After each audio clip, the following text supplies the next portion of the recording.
Film dibuka dengan seorang napi yang bernama Jack Money Harlon yang sedang menulis surat perpisahan untuk anaknya. Jack adalah satu napi yang paling tersohor di penjara itu.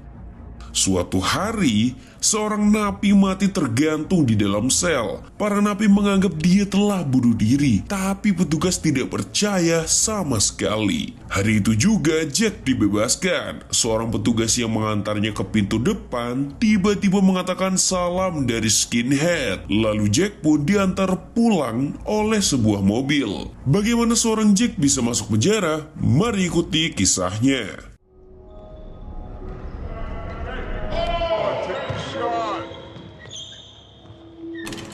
10 tahun yang lalu, sebelum menjadi sosok napi yang mengerikan, Jack Harlon adalah seorang pekerja kantoran yang hidupnya teratur, selalu tenang, dan tentu saja pintar. Jack juga memiliki keluarga yang harmonis. Anaknya Joshua sangatlah imut. Tidak seperti bocil pada umumnya, Joshua dari kecil sudah membuat lagu di obok-obok.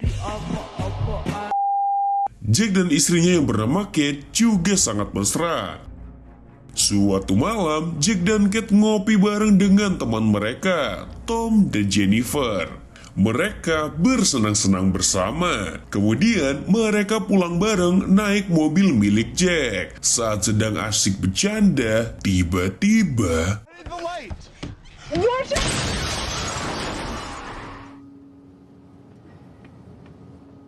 kecelakaan naas itu membuat Tom kehilangan nyawanya. Kecelakaan maut itu juga menempatkan Jack di posisi yang tidak menguntungkan sama sekali. Dia dikenal tuduhan menyetir saat mabuk oleh polisi. Lalu dia harus mendekam di penjara sampai persidangan selesai. Itu pun kalau dinyatakan tidak bersalah. Pengacaranya menyarankan Jack untuk membuat kesepakatan dengan jaksa penuntut sehingga hukumannya bisa dikurangi.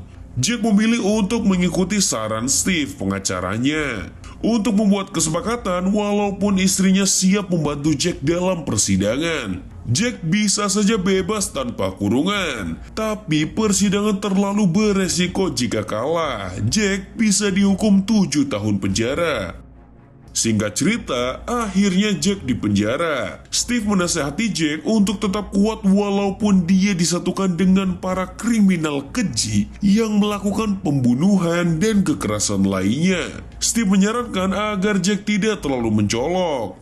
Jack langsung merasa tidak nyaman ketika salah seorang napi baru ditusbol saat penjaga sedang tidak ada di tempat. Keesokan harinya, masalah kembali datang. Kali ini Jack harus menghadapi pria gempal yang menantangnya gelut. Mau tidak mau,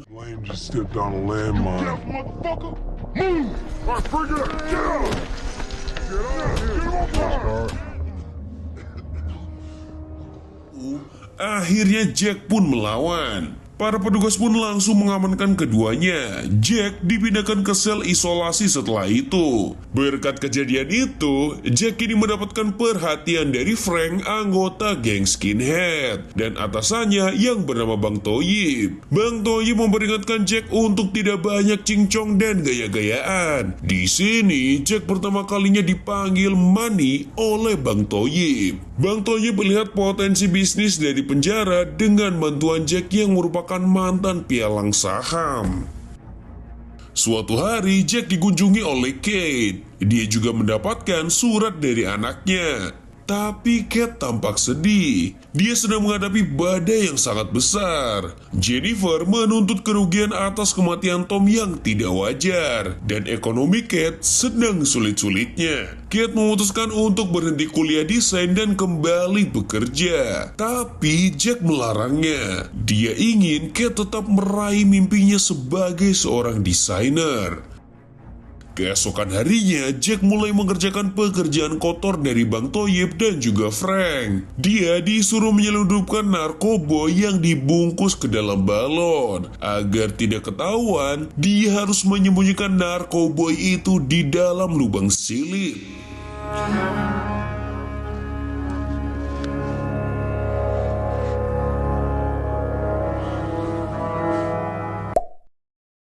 Jack pun berhasil menjaga barang itu dengan baik. dan sampai ke tangan Frank dan Bang Thoyib dengan selamat. Walaupun bau tai, Bang Thoyib pun memuji kinerjanya. Suatu hari, Bang Thoyib memberi tugas yang lebih besar daripada biasanya. Dia sudah percaya dengan kinerja dan kemampuan Jack. Tugas itu adalah membunuh salah satu napi berpengaruh besar di penjara itu selain Bang Thoyib. Jack dan Chopper yang bertanggung jawab atas tugas ini. Awalnya Jack ragu, tapi Chopper terus meyakinkannya. Sampai pada akhirnya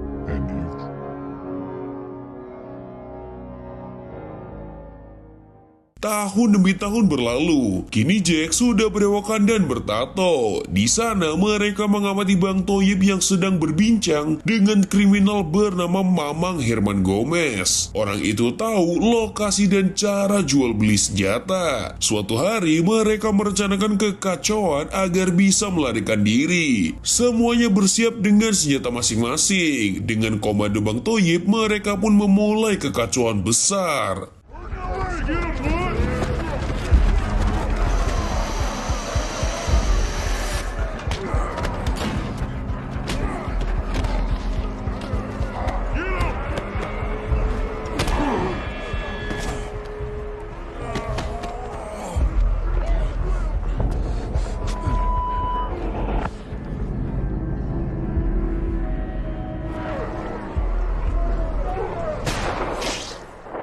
Setelah salah seorang napi terkena headshot, semua langsung merunduk. Mamang Herman yang nyawanya baru saja diselamatkan oleh Jack pun berterima kasih. Sayangnya, aksi Jack membunuh salah satu napi terekam CCTV. Akhirnya dia menerima hukuman tambahan, padahal dia sebentar lagi bebas. Mendengar itu, Kate pun sangat sedih. Jack mengatakan kepada Kate untuk melupakannya saja. Jack pun dipindahkan ke sel khusus. Dia ditempatkan di sel nomor 13 bersama Ripper. Ini dia orangnya. Closer. Redwood from the brand. Para tahanan khusus ini diperlakukan berbeda.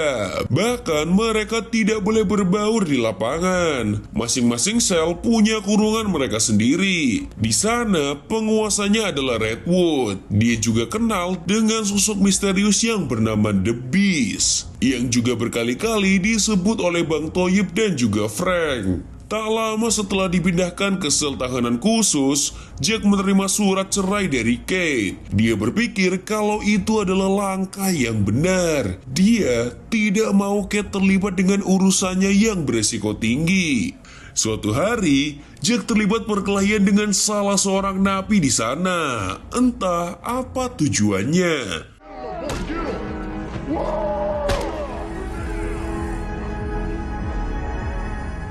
Di penjara itu juga, Jack melatih kekuatan fisiknya lebih keras lagi. Ternyata semua itu Jack lakukan demi bergabung dengan komplotan The Beast. The Beast melihat potensi yang ada pada diri Jack. Singkat cerita, Jack dibebaskan secara bersyarat. Dia memiliki waktu 30 hari sebelum bebas. The Beast memintanya untuk mengorganisir jual beli senjata begitu dia bebas. Padahal di hati kecilnya dia ingin bertemu dengan keluarganya. Alih-alih bertemu keluarga aslinya, dia malah disuruh memimpin operasi kriminal dari keluarganya yang ada di penjara. Pada saat Jack dibebaskan, dia memilih untuk tidak pulang, tapi justru menemui Frank. Frank juga membawa seseorang bernama Bowo Alpelibe yang sudah pensiun tiktokan. Katanya si Bowo punya rencana untuk melakukan sebuah kejahatan. Frank mengajak Jack ke sebuah pesta. Di situ Jack terlihat tidak enak badan. Mungkin tadi lupa minum tolak angin. Jack bahkan tidak berselera untuk mencicipi Jenny, seorang atlet cocok tanam yang disiapkan khusus untuknya. Jack tidak bermaksud menyinggung, dia hanya sedang masuk angin. Setelah itu, Jack meminta Bowo mengantarkannya ke puskesmas terdekat, tapi tiba-tiba Jack berhasil menyelamatkan Bowo dan yang lainnya, tapi Jenny malah tertembak. Ketika Jack hendak menolong, Frank mendesaknya untuk segera bertindak, biar Jenny diurus yang lain. Kemudian Jack meminjam mobil yang dibawa si Bowo dan dia juga mewanti-wanti bocah itu untuk tidak sembarangan menghubungi orang. Lalu Jack pun pergi. Di sisi lain, seorang polisi bernama Catcher sedang mempersiapkan operasi khusus untuk mengagalkan aksi geng skinhead yang juga melibatkan Jack. Geng itu berniat melakukan jual beli senjata ilegal. Kutcher dibantu oleh dua rekannya, Slamet dan Mamang berkumis bernama Maman Baplang. Kemudian kita diperlihatkan bahwa Kutcher memiliki tato di tubuhnya dan beberapa luka tembak. Luka itu tampak membuatnya trauma. Dia sampai harus mengkonsumsi pil penenang. Luka itu Kutcher dapatkan ketika menangkap seorang kriminal yang bernama Lenny. Dia ditembak tepat di perut dan juga di dada, tapi dia masih berhasil selamat.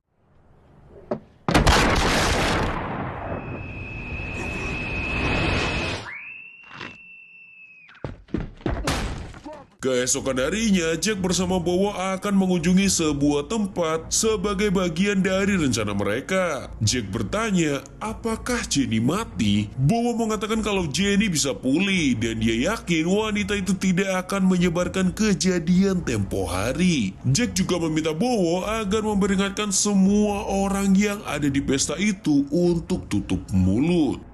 Jack kemudian menemui Herman di toko bunga yang jadi kedok kejahatannya. Herman memberikan detail misi kepada Jack, termasuk koordinat lokasi. Herman terlihat sangat mempercayai Jack.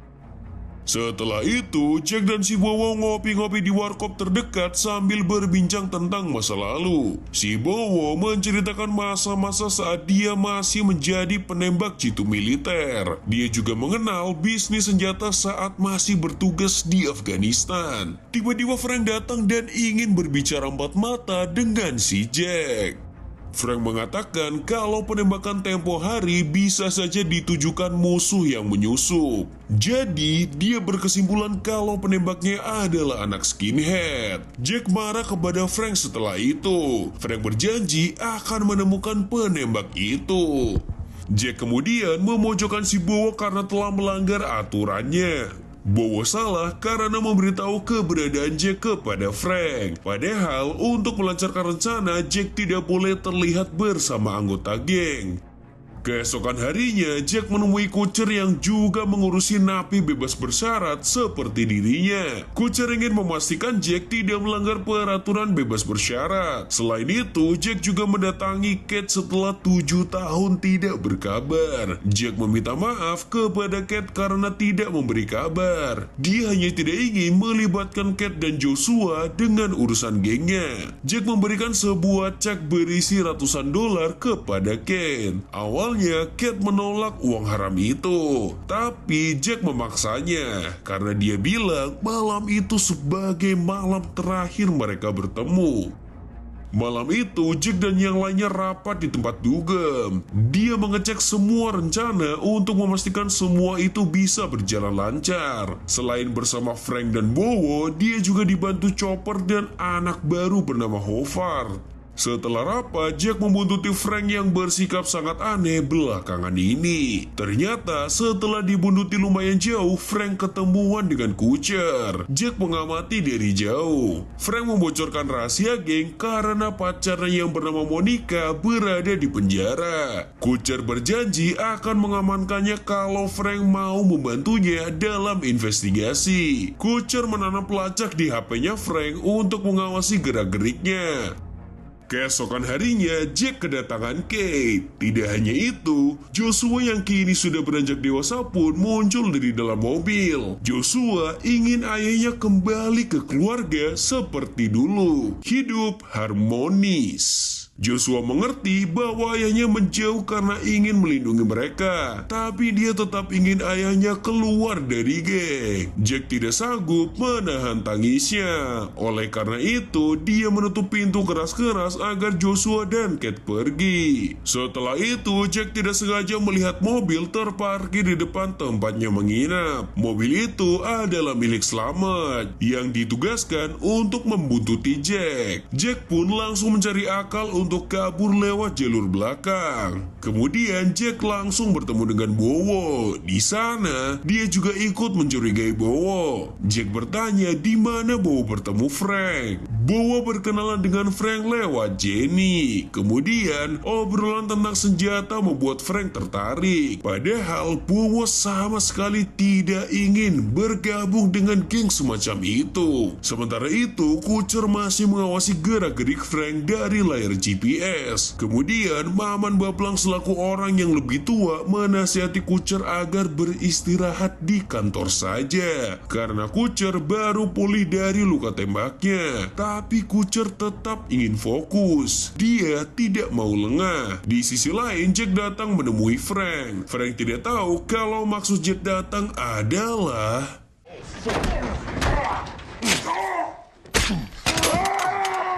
Stupid motherfucker. I may as well try to kill you. Come on, fucking do it!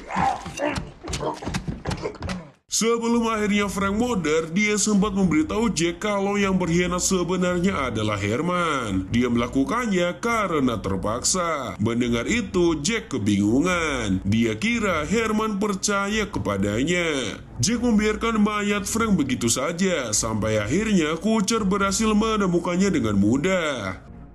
Kucer menyuruh Slamet memeriksa penginapan Jack, tapi Jack sudah tidak ada. Kemudian Kucer mengecek HP yang ada di dekat mayat Frank. Dia mendapatkan petunjuk. Di tempat lain, Jack dan yang lainnya mulai memindahkan senjata dari truk. Chopper heran kenapa Frank tidak dapat dihubungi. Selain karena mati, HP-nya juga sudah berada di tangan Kucer, dan posisi mereka sudah terlacak. Sementara itu, Maman Baplang sudah bersama tim SWAT bersiap-siap menuju lokasi terlacak. Entah apa yang ada di pikirannya, Jack telah memindahkan pelacak yang dipasang di HP Frank ke dalam HP-nya. Dia sengaja mengaktifkan lokasi agar polisi bisa menyerbunya. Sementara itu, Jack tiba-tiba menodongkan pistol ke kepala Bowo. Dia tahu bahwa Frank dan Bowo membohonginya soal jumlah pasukan senjata, karena Jack tidak ingin membunuh Bowo yang masih kinyis-kinyis itu. Akhirnya dia menyuruh Bowo lompat dari truk. Open the door and jump. Setelah kemudi diambil alih, Jack membuang pelacak di HP-nya lalu pergi ke lokasi di mana Herman dan cecunguknya sudah menunggunya. Jack kemudian mengatakan kalau dia tahu penembak di pesta tempo hari adalah utusannya Herman. Tapi karena sudah kadung, Jack tetap melanjutkan misinya itu. Ketika transaksi sudah selesai, para polisi yang bersembunyi pun langsung muncul.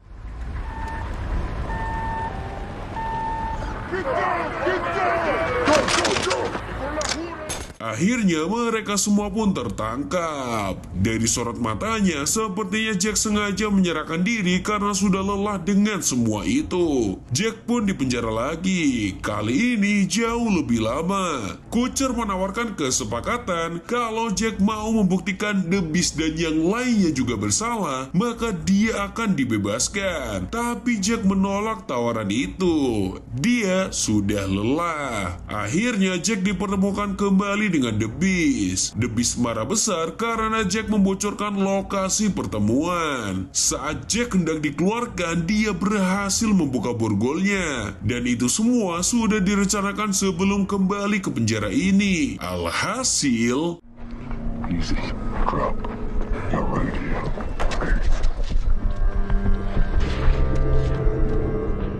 Jack juga membuka kurungan The Beast untuk mengajaknya gelut.